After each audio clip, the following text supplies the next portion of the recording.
guys, gagawa ako ng radish cake. So ito yung ating labanos, 4 na piraso yan guys, ginadgad ko. And then ito yung aking dinurog na pinaghalo ko na mushroom, hibe at saka ano yun, Chinese sausage. So igigisa ko to guys. Ayan, bago natin i-steam. So ito ready na din yung aking ginawa na rice flour mixture. So 2 cup na rice flour yan. Saka 2 cup din na tubig. So, ayan. Ayan, igisa ko na siya guys. Yung ating, pinag-process ko kasi siya guys para pinong-pino. Ayan, isa lang natin bahagya para mabango siya. So, mantika ng baboy yung ginamit ko guys. Ayan.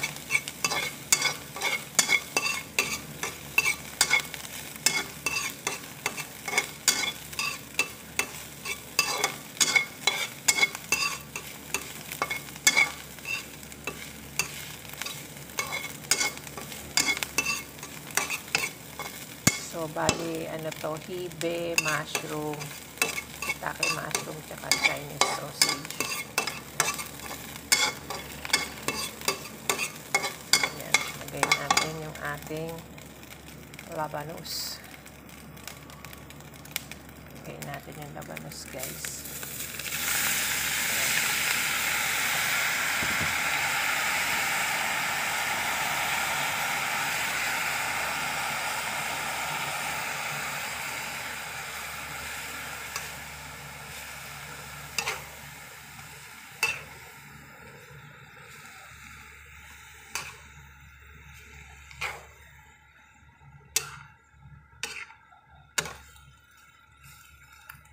So, titimplahan natin ito ng salt and pepper. Lakas natin apoy para ma-reduce.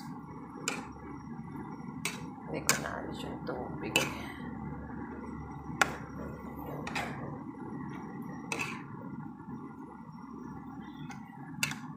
Timplahan natin guys, paminta.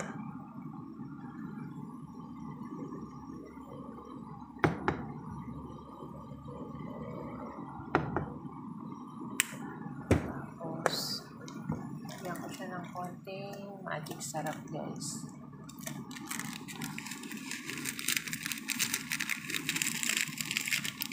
Wala akong chicken powder. Magic sarap na lang lagay natin.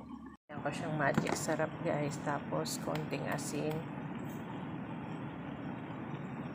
Konting asin. Yan. At saka mamaya sesame oil.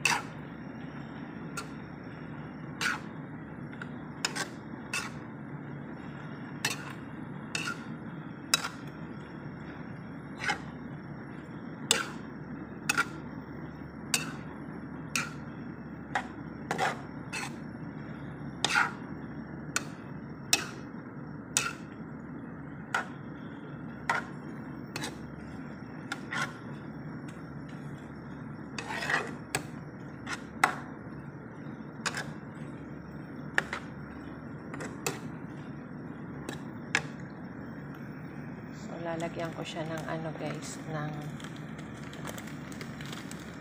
tawag doon. Itong dry, fried, crispy na shallots. Ayan guys, nalagyan ko ng dried shallots. Ayan.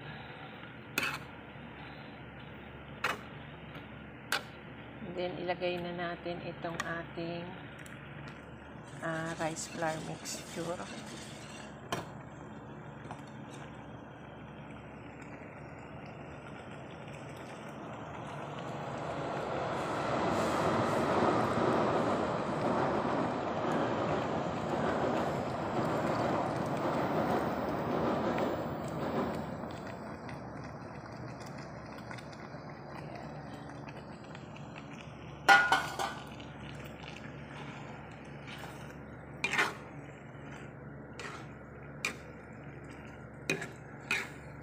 So, i-steam pa natin to guys ha. Hindi pa siya luto.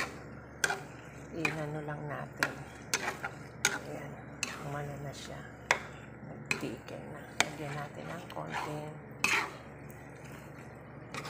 tawag doon, sesame oil.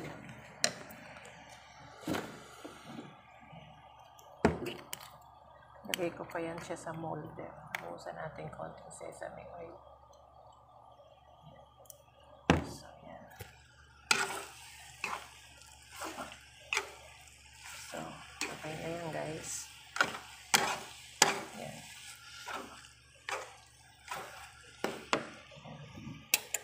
So, i-steam natin to guys. Lalagay ko sa molder.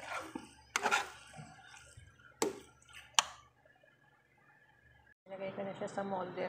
I-steam na natin siya. So, itong ating molder, pahiran muna natin ng mantika guys. Bago natin lagay yung mixture. Guys, ayan, sinalang na natin. So, takpan natin. Ayan. Steam na natin siya ng 20 minutes high heat, tapos 20 minutes low heat. So, ayan yung first layer natin. Nilipat ko sa pinggan kasi hindi ko siya maisara. Nilipat ko dito yung dalawang tray. So, ayan guys, steam na natin. Ayan, pinagpalit ko siya ng pwesto. So, ayan guys, luto na ang aking lopokaw. Malambot pa siya guys pag bagong luto. Pero 40 minutes na to guys. So, palalamigin natin yan bago natin ipiprito pa yan guys eh. Dahil guys, palalamigin natin siya para bukas na tayo prito. Ating naluto na radish cake. Labanos guys. Ayan. Ganda ng kulay niya guys. Ayan ang nagawa ko guys. Bali 3 molder. So palalamigin pa natin yan. I-rep. Bukas pa yan pwedeng prituhin guys. Patitigasin pa natin yan sa rep. Sarap yan pagka naprito na guys. Guys, yung ating radish cake. Ayan yung ating na-bake. So bali 3 molder yung nagawa ko guys. Ayan.